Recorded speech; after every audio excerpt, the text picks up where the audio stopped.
Okay, let's talk about Elantris. I am really excited to read this book. This is Brandon Sanderson's debut story novel. I believe it came out in 2008. Let me check. 2005? Wow. Okay, it's even older than I thought it was. This is a 20-year-old book, and he has come up with a lot of books since then. And if you've been following me for a while, you know that I've read the entire Stormlight Archive series, including the novellas, the original Mistborn, as well as a couple of one-off stories like Trust of the Emerald Sea and Warbreaker, among others that I feel like I'm forgetting somehow. But I've never read his first book. And so a lot of people have recommended to me, hey, you should read Elantris. Even though Brandon Sanderson doesn't really like it as much, it's still part of the Cosmere. And honestly, I'm a sucker for debuts, and it's really cool to be able to see like how he started versus like his newer stuff and how much he's evolved as a writer, as an author. And yeah, I personally can't tell you a single thing about this book because it has one of those weird descriptions on the back that doesn't give you any information. It's just like, Elantris was the city of gods, what power could have cursed it? Introduces like 3 characters that it's like, Brandon Sanderson's new master story, unforgettable. And it's like, okay, that's cool, but like, I just want to know what the story's about. The book does not tell me, so I'm going in a bit blind here, but I imagine it has really good world building, as Brandon Sanderson always does. And yeah, I don't know what to expect. So yeah, without further ado, let's just crack this book right open.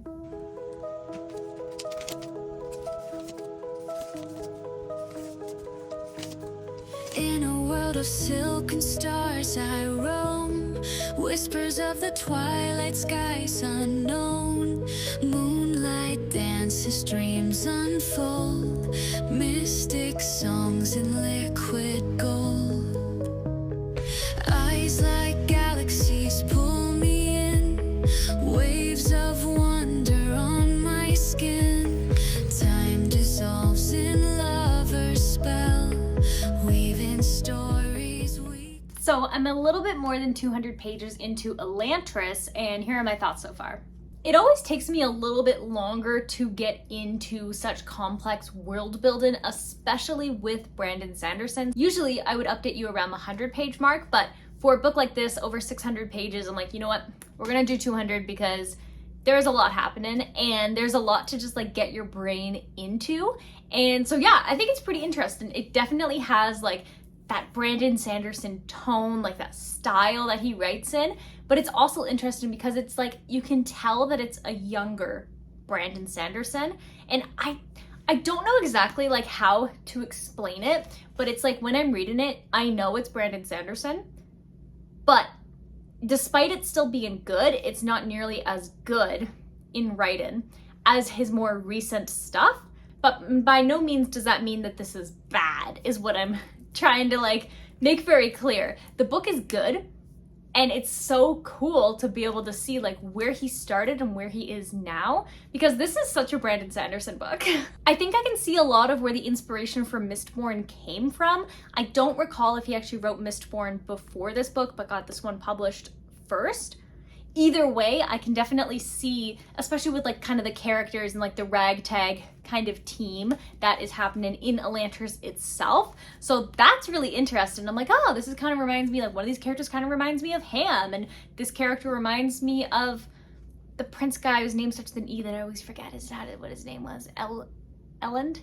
Elend, yes, it's Elend. Kind of reminds me of Elend, and I just think that that's kind of cool. And in a way, like Serene kind of reminds me of Vin. So I'm like, oh, that's kind of cool. So where I'm at right now is I've been introduced to kind of our 3 main POVs. Now, I'm going to do my best to pronounce these names, but fantasy names are really hard to pronounce. We have our Prince Raoden, and the book starts off with him basically having this disease that people from Atlantis have that basically makes them bald and like really sickly and immortal, but they're also like dead, like their heart stops beating. And then they're like, oh, well, you're not allowed here anymore. And they kick them out into Elantris. And Elantris 10 years ago in this world had actually been this magnificent city full of these gods, which are like the Elantris people. And they were like glowy and flowy and they had magic and stuff. But then one day, everything just did not go well. It's alluded that something like had happened, but we don't know exactly what happened. But now it's like a curse. And so people who maybe they could have been Elantrians end up instead getting this like bald, sick disease that makes them immortal, but they're constantly feeling pain. Like if you break a bone, you're gonna have a broken bone for the rest of your life. So the more you kind of collect these injuries, the more it's just really, really hard. And when you're hungry, you're gonna be hungry for eternity. You're not gonna die because like you can't eat, you're still immortal. So honestly, it sounds like a horrible kind of existence. And so they kind of kick these people out as soon as they have like this disease to live there. And so this is what happened to Raoden, who is the prince, the crown prince, and he's very, very loved by his people. And he honestly reminds me of Kelsier without the kind of scary like insanity stuff, you know? And then we have our other character, Serene, and she is a princess, and she was supposed to marry Raoden, but by the time she showed up, and she actually showed up early because she wanted to meet this guy, and like they've been writing letters and stuff to each other and talking through these like scions, which we'll talk about in a second what that even is. And so she goes to show up, but he's dead. And obviously they're not gonna be like, hey, like Prince Raoden is now in Elantris because he caught this like disease and stuff. They're not gonna say it. They just said that he died from like a disease and it like disfigured him, and so they had like a funeral and everything. She's like, what? My husband is dead. But according to like their law and kind of stuff that they signed, they are still legally married because it's a political marriage. So she shows up and her husband is dead, but she is now the princess there. And she's like, But she is very, very clever. She knows that something's kind of amiss, and so she's kind of like slowly figuring out like, okay, what's going on over here? Who are these characters? Like, how does this kind of all work together, especially politically? And so she kind of gets involved with like people who are working with Raoden before to try to fix what Raoden's father, the kin of this area, had done, because he was like a trades guy and he ended up becoming the kin because he was a good trader, and he kind of was like, like I make a lot of money. And they basically are like, his system is corrupt. It makes no sense. Super rich people have to constantly prove their wealth and how much they have. And there's like slaves, but then like there used to not be slaves, and now the slaves are like obviously upset because now there's slaves. And so they're like, okay, we need to overthrow the king. And she's like, I have a better idea. Let's actually pay our people. And I promise you that they are going to work better than when you're not paying them. And like, I'm gonna kind of call these people like the council, or like, okay, we'll test it out. So she's kind of working in the background with that. And then kind of a rival and enemy character who's also here is like this big bad priest guy. And his name is Horathian, I believe is how you say it. And he's really interesting because it's not like he actually wants to kill people or do bad things. He is kind of like on an assignment from his god, and it's like you need to convert the people of this kind of like region, or the god is going to smite them all. And so this guy is basically kind of on this like holy mission. He needs to convert these people no matter what it takes. And so he's kind of turned the Elantrians, I always want to say Atlantis, and so it's really hard to like switch away from saying Atlantis. Elantris people, who are just all these people who are sick and like they can't die, and they all just kind of get shoved into this really slimy, dirty, horrible area that has no society, it has no food, it just has a couple of gangs and people just trying to survive, but also not really surviving. A lot of people are just like kind of holed up and stuff. And he's like, okay, we need a villain. And so he's made them the villain. And he kind of reflects on this, which I think is really interesting for this character who I imagine is supposed to kind of be like a villain. And he's like, like I don't want to make these people bad guys. I feel bad about it, but he's like, but it's for the greater good. And so it makes you think about things. It's like, is it for the greater good? Is he telling himself this? Or is it actually like for the greater good? Like he needs to create these enemies to save the majority of people. It kind of makes me think of that, like that trolley experiment about like, like the people are like tied up and it's like, who do you save kind of stuff. So it's really interesting. And it's like, it's so Brandon Sanderson. I love it so much that it's like, I can't even hate this guy.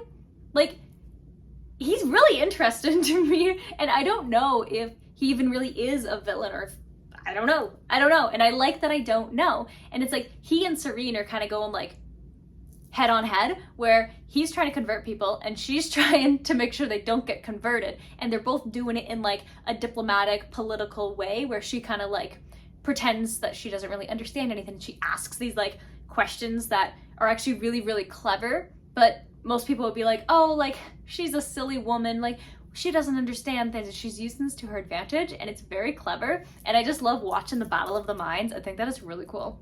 And then the scions, I think is how you say them, or scions. They're basically these like little glowing balls of light that have like little personalities, and they kind of work with one person, kind of like a spren in a way. And you can communicate with other people who have these like scion thingy-mabobbers. And honestly, I was really confused because I thought that Serene had 2 scions, but then I realized that the scion was the name of the thing and wasn't the scion's like name. It's like how we're like a human, but my name is Ileana. But it's like, I got confused. I was like, wait, she has 2 of them? But like, why are they not talking about that she has 2? No, she just has 1. I'm pretty sure. But that's the thing with world building, where it's like, you have all of these like random names and species and slang terms that it's like, okay, I don't understand what's happening. But I'm getting it now. After the 200 pages, I'm like, okay, yeah, like I get it. Like when we're talking to like Galleon, who's one of the Elantris people who is working closely with Raoden as he's kind of like creating this like ragtag group of people to try to turn it into like a society. He's actually the first person who Raoden ended up meeting. He's very, very book smart. He claims he's a farmer, but I don't believe him. Raoden doesn't believe him either. And he's very clever with his words because he's like, I was a farmer before coming to Elantris. And it's like, clever, because you were saying you were a farmer before this, so what were you before you were a farmer, huh? But yeah, when he was introduced, he had all these like slang terms and stuff, and I was just like, what is he saying? I don't understand. And honestly, it's still kind of confusing me a little bit, but I've got it. I think I've got it down pat now. And so he's a very interesting character to me, so I'm excited to see like kind of where his story goes. I also don't know, because this is the debut, does Hoyd exist yet? Or does Hoyd come later? I think maybe he was introduced in Mistborn, because I do remember him being in Mistborn, but I hope he's in this book too, because he's just like, he's so iconic. But yeah, that's pretty much where we're at right now. Getting through like, I think I'm really starting to get into like the story itself, and I'm excited, especially because like Serena's going to like balls and stuff, and I'm like, yes, nothing I love more than a ball in a book. It's just like such a vibe. And yeah, more stuff to be discovered. I am very excited about figuring out how certain people are kind of given this like, how certain people get this disease and what that actually means, and if there's a way to reverse it and like, I guess, access their like Elantrian powers, because there's like these runes and stuff that they could draw back when they were gods and stuff that would access like different types of magic. And so they can still draw the symbols, but then it just dissipates. So curious about where that's going to go. And yeah, I'm having a good time reading this book now that I'm finally through the lump of, oh my goodness, I don't understand. Like, do I know how to speak English? Like, I'm trying to read, but these words don't make sense to me. But once we're now past that part, I have very high hopes, and I'm going to continue to read Elantris, and I will update you around the halfway mark. So I will see you then.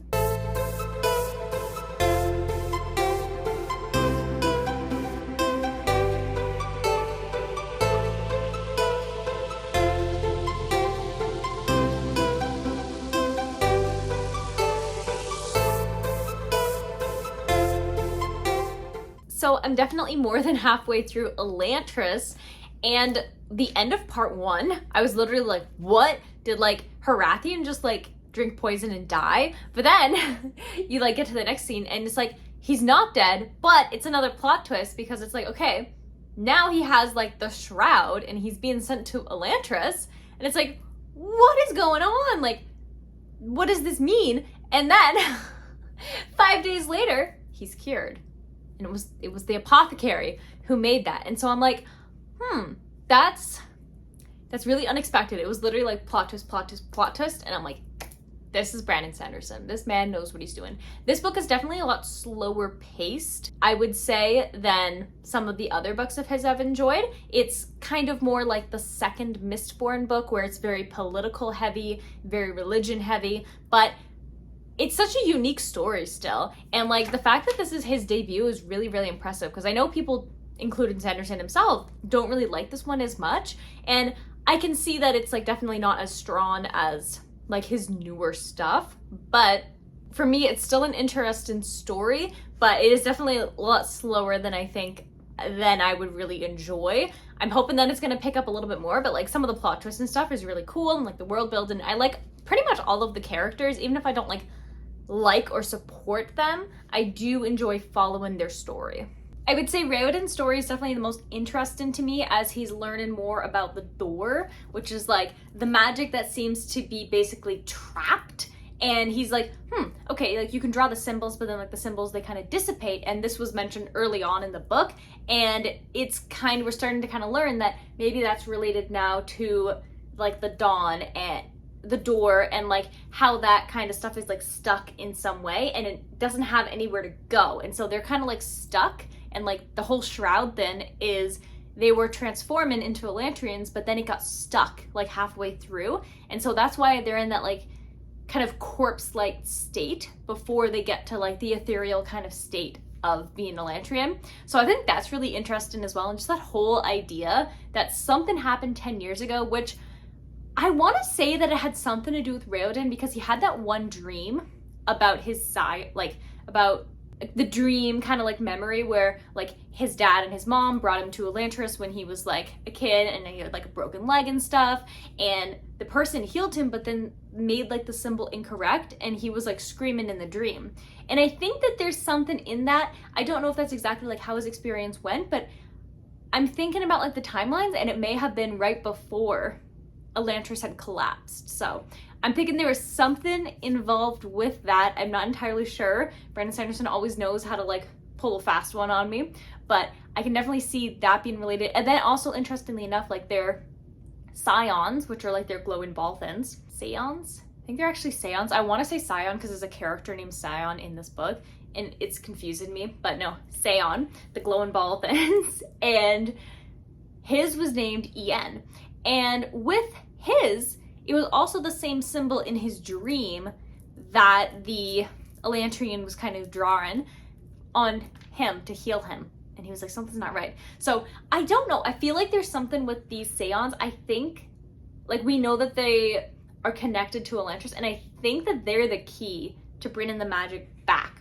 But we will see. I also, unrelated, but like kind of related still as well, I think that these are the same things that we saw in Wind and Truth, that like, I think the Ghostbloods were using these Seons before, so I think that's kind of interesting.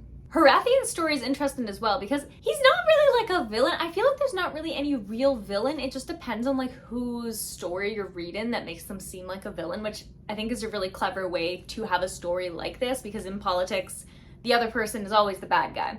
And so with Harathian, his story is interesting because you see he feels guilty about what had happened in that other town where it seems like he killed a bunch of people. Like, he genuinely does want to convert people to the religion, but he's also like super, super logical, and he's kind of like losing that passion and that emotion. And so like that one guy, what's his name? Dilaf. I want to call him Dilf, but Dilaf, like Pilaf. This guy is like really, really into wanting to kill the Elantrians. He actually did try to burn one of them, and it was like a whole thing. And this guy himself is like kind of his second in command, because he thought he could control him. He thought he was much younger, and he ended up falling for Dilaf's kind of like ploy, because this guy, he controls so much. He controls a bunch of the priests. He has connections everywhere, and yeah, he's slowly taken over. And so Harathian had to think of something to do, and it made him kind of reflect as well. He's like, he feels bad for the like people in Elantris, but he needs a bad guy. There needs to be a bad guy to help convert. But then like that stuff wasn't working. Dilaf was kind of taking over everything, and then so he went, look, and he drank his little potion, and now he's magically cured of the shroud, and so now he has control again. So that's really interesting, and I think that his character and like kind of his thought process is really neat. And I don't know if I really like him. Like, I don't think I really like him as a character. Like, I want to be friends with this guy, but I do like his moral dilemmas and his own kind of experiences with his own faith. I think that's pretty cool. And then of course we have the Princess Serene. I really like her character as well. She's a very strong, outspoken, assertive woman, and it really makes me happy to see that even in like the really, really old Sanderson content, that was something he really stood behind and continues to do to this day. So that makes me happy to see, because he's really just like representing a good, strong woman without making her like just know how to fight. Because oftentimes when people think strong women, they think that they have the dagger on their thigh and they just like stab people all the time and they're mouthy. But no, Serene's actually what I would define as a good, strong woman. She is trying to help the other women not feel like stuck in their roles that they can't do anything because they're women. I really like that she's into fencing, but like she doesn't really know how to fight. She's trying to do what she thinks is best, and she's also trying to be very diplomatic about it and fix issues within the kingdom and make all these alliances and stuff, but she never does it for like bad reasons. And I think that her reasoning is very clear. And we also see like, although we see like a lot of the assertive, like her kind of taking control and like worming her way into certain situations, she also has moments of being very vulnerable, like how she kind of expresses, not really to anybody really, except for like when we're in her head, although to the older Duke, Ryod, I'm not gonna try saying his name. It's, you know when you read the names, you know it, but you try to say it out loud and you're like, what was that character's name? But the old Duke guy who she was about to marry, we'll get to that in a second, but yeah, she really expresses the vulnerability about like feeling like she's not worth loving. Like people don't love her, they're scared of her, they respect her, but she would never be loved. People don't pine after her. They will pine after her fortune, but they won't go after her. Like nobody cares about who she is and nobody sees who she is.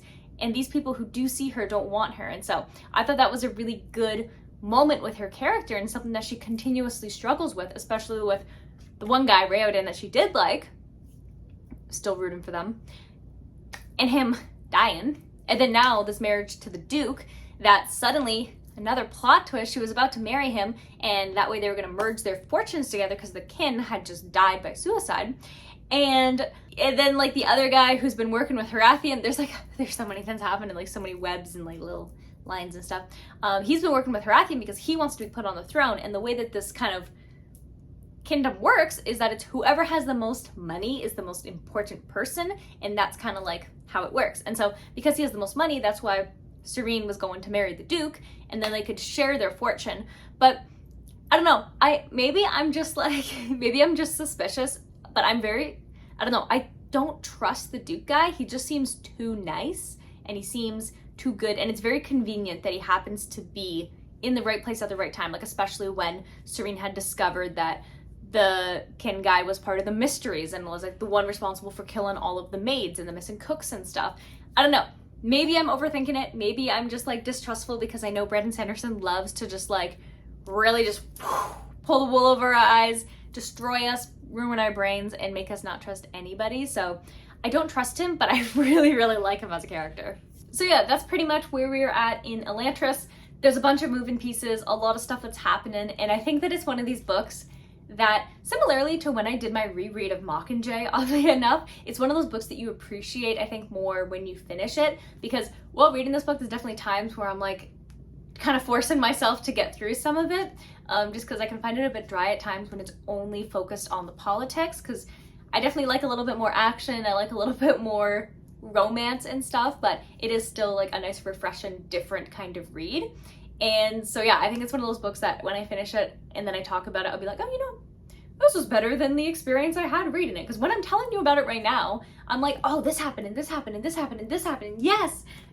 And I'm like, wow, I'm really excited about it now. So yeah, I'm going to continue to read Elantris, and I will update you when I finish the book. So I will see you then, my final thoughts.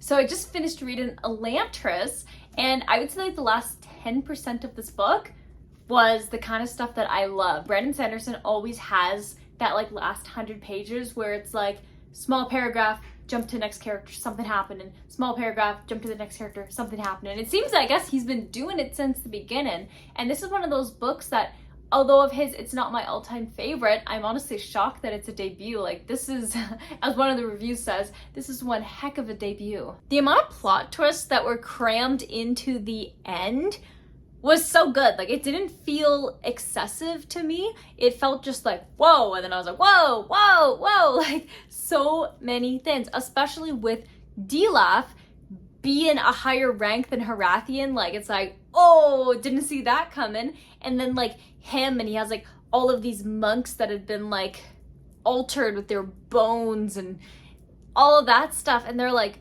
what? And they're like, they're attacking like a month earlier.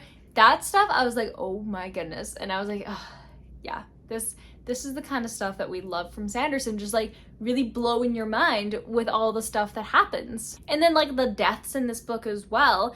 The Duke, I feel really bad for being suspicious about the Duke earlier, because I was like, like, you know, he seems like too good to be true. He's such a nice character. Like, he's got to be hiding something. No, he was just genuinely a good guy, and he's dead now. And I'm devastated, to be honest. I was like, no, I'm sorry. Like, as soon as it happened, I felt so bad, because it's like, I know he's not real, but like, I don't know. I feel like I should have trusted him, and I was just too distrustful, and it's this man's fault. One of the scenes that I really liked in this book was when Serene realized that Spirit was Raoden, which is also her husband.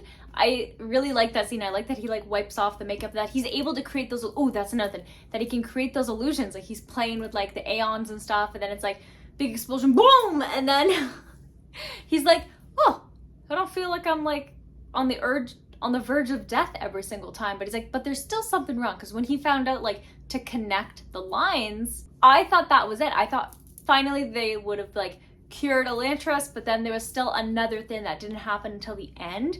And like, I guess for me personally, I found it just took so long for him to finally figure it out, which, like, realistically, yeah, I'm sure like it makes sense that it took him so long, but as a reader, I'm like, oh, come on, just figure it out already. Another one of the plot twists that really just like blew my mind, and I didn't expect, was with her uncle. And there's still kind of that unanswered aspect about like, he was a pirate, he was Crushed Throat, which everyone just called Crushed Throat, because I wondered, I was like, why do they really keep focusing in on this man's like raspy voice? And I did not put the pieces together until Serene did at the like towards the end of the book.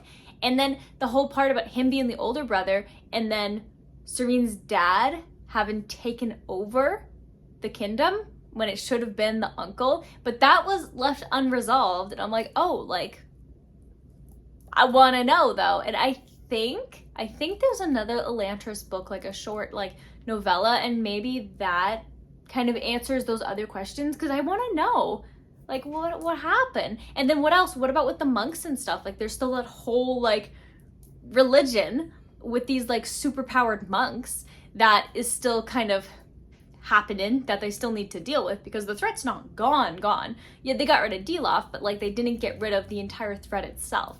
Which, Harathian coming in clutch.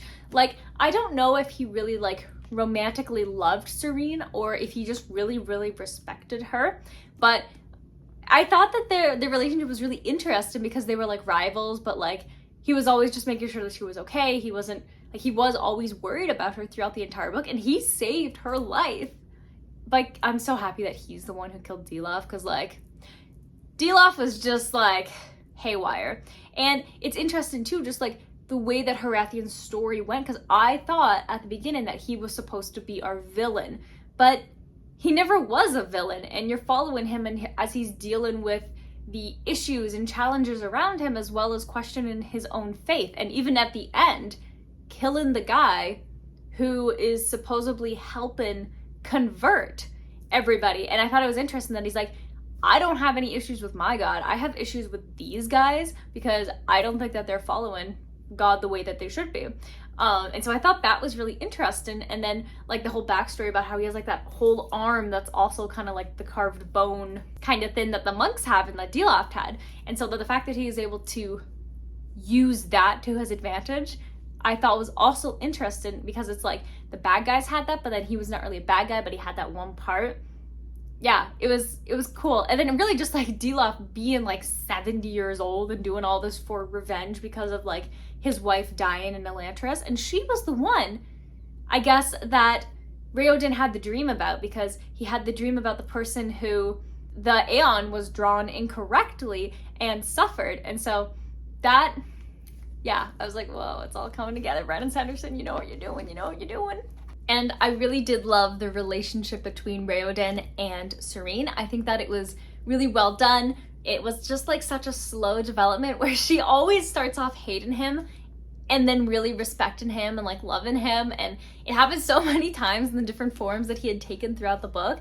And I really have just like a special place in my heart for romance. I love it. One of my things that I always talk about when I read Brandon Sanderson books, I'm like, oh, like there's not enough romance in these. Well, I've been fooled because his first book had romance in it, like as one of the main themes. So that, good job, Sanderson. We love this. We love this. This is good stuff. I did definitely enjoy this book, but at the same time, I also did not enjoy this book. It's very strange because like the way that it ended is just like so satisfying, even if there are those like unanswered questions, because I know in all of his books and throughout the entire Cosmere, there's a lot of stuff that does get answered anyways. So going into this, I'm like, oh, like I thought this was a one-off, but it doesn't feel like a one-off, even though it is a one-off, but it all connects to a bigger story. So yeah, and Hoid was here. Hoid was in one page as a beggar. So Hoid has been there since the beginning, and I am so excited. I really, really want a Hoid book. I know that there's conversations about it happening, especially like with Trust in the Emerald Sea, which I've read before as well. In the end of that book, like the end notes, Brandon Sanderson had talked about like wanting to get Hoid's voice right because he wants to make a book about Hoid. This book is over 20 years old, so some people have been waiting a really long time for Hoid's story. I feel like I've been waiting forever, but it's only been like a year, I think, since I started reading Sanderson stuff. So today we are going to be awarding Elantris, Brandon Sanderson's first novel, a total of 3.5 stars. This book was really strange at the same time because 90% of it was very like political heavy, and I felt at times that it was really dragging on and I was really forcing myself to like turn those pages, but then that last 10% was really, really, really good, and I really liked it. This is definitely not Sanderson's worst novel. From what I've read, my least favorite, at least right now, would be the second in the original Mistborn trilogy, Well of Ascension. But yeah, no, this book, it's still good, but it's like, it's just a bit more dense, I think. And I think maybe I was expecting to see a bit more magic, a bit more action in this book, instead of it just being so like political and like religion focused, with that last part being what I expected it to be. And I think that if some of it was just reduced a little bit and we had like Raoden discovering stuff a little bit earlier, I think I would have been satisfied. But I also understand why he did it the way he did. But from an entertainment perspective, as a reader's perspective, I was just getting annoyed that Raoden had not figured it out yet, and I was starting to lose my patience when I was reading it, because it is still a pretty big book. Like, this is like 622 pages. So yeah, by 300, I'm like, come on, like figure it out already. And he didn't really figure things out till like page 500. So yeah, that was my kind of biggest critique with the book. But overall, the writing was good. I loved the magic system, even though I wanted to see more of it. I thought the idea itself was very well thought out. The religion was very realistic, and the politics made a lot of sense as well. Like, it's one of those stories that the worlds feel real, and this is part of my theory that Brandon Sanderson is actually a time traveler, and he goes to all these different universes and writes about them because he makes it very, very believable. And when you're reading the books, you're just like you're sucked into this world, and it just makes sense for you. So yeah, it definitely is Sanderson, and it's very impressive for his first book, and you can really see like the essences of his particular writing style and the way that he structures things and just really gets those plot twists blowing your mind over and over and over and over, even in his first work. So yeah, pretty fun stuff. So yeah, those are my overall thoughts about Elantris by Brandon Sanderson, his debut novel. Let me know which Brandon Sanderson book is next in the reading order. Please let me know. Am I supposed to read the novella one for Elantris, or should I start reading Wax and Wane now? Like, what's the right order? Please let me know, because the internet continuously tells me different things. In the meantime, the next book that I'm going to be reading is Great Big Beautiful Life by Emily Henry. This is her newest book. I did get it on release day, but I wanted to read Sanderson's work first. But now it is finally time to read this book, and I am pretty excited about it. So this is what I shall be reading next. So if you're interested in watching me read Emily Henry's Great Big Beautiful Life, or the next Brandon Sanderson book that is on the list that you're going to help me pick, or any other book that happens to be on my never-ending TBR, 2025 has so many amazing books that are still yet to be released. So if you're interested in watching me read any of those, definitely hit the subscribe button if you haven't already, and turn on the bell notification. That way you get notified anytime a new video comes out. If you enjoyed this video, definitely hit the like button, and cool news for you, if you enjoy my videos, you can actually get exclusive content and vote on the books that you would like to see me read next. I will also reply to your comments first if you happen to comment on any of my videos with comment priority replies. So that's pretty cool. There's also cool badges and emojis and 3 different tiers. So if this sounds interesting to you, you can do this by becoming a member of my channel. All the information is in the description to this video. All proceeds of becoming a member go toward me getting more books that we can read together on this channel. So if that sounds interesting to you, definitely check it out. And with that, I'm going to wish you warm wishes and fish kisses, and I'll see you in the next video. Bye!